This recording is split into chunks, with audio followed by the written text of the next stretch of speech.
Hi అండి, అందరికి నమస్కారం. Welcome back to my channel.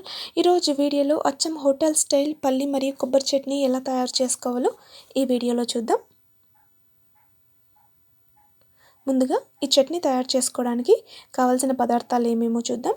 సన్నగా కట్ చేసి పెట్టుకున్న పచ్చి కొబ్బరి, అలాగే పుట్నాలు, అదేవిధంగా వేయించి పెట్టుకున్న పల్లీలు, వేయించి పెట్టుకున్న పచ్చిమిర్చి, కొద్దిగా చింతపండు వాటర్లో నానబెట్టుకోవాలి, అలాగే ఉప్పు, కొత్తిమీర. సో ఇలా ఈ పదార్థాలన్నీ సిద్ధం చేసుకోవాలి. ఇప్పుడు ఒక మిక్సీ జార్ తీసుకొని అందులో ఫస్ట్ వేయించిన పల్లీలు, అదేవిధంగా పుట్నాలు,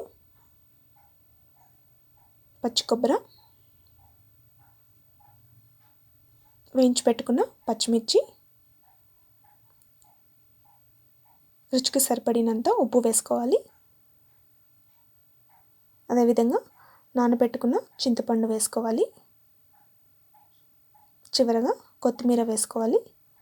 ఇప్పుడు మూత పెట్టుకొని మనకు అవసరం అనిపిస్తే కొద్దిగా వాటర్ యాడ్ చేసుకొని దీన్ని మిక్సీ పట్టుకోవాలి.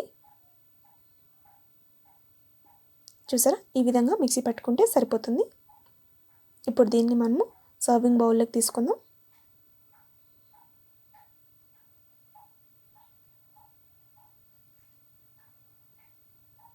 ఇప్పుడు దీనికి మనము పోపు యాడ్ చేసుకోవాలి.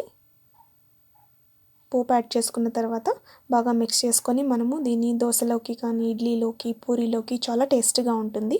ఫ్రెండ్స్, ఎలా ఉంది ఈ వీడియో? మీకు నచ్చిందా? నచ్చినట్టయితే మీరు కూడా ఈ రెసిపీని ట్రై చేసి మీ ఫ్యామిలీ మెంబర్స్తో ఎంజాయ్ చేయండి. Thanks for watching. Bye, take care.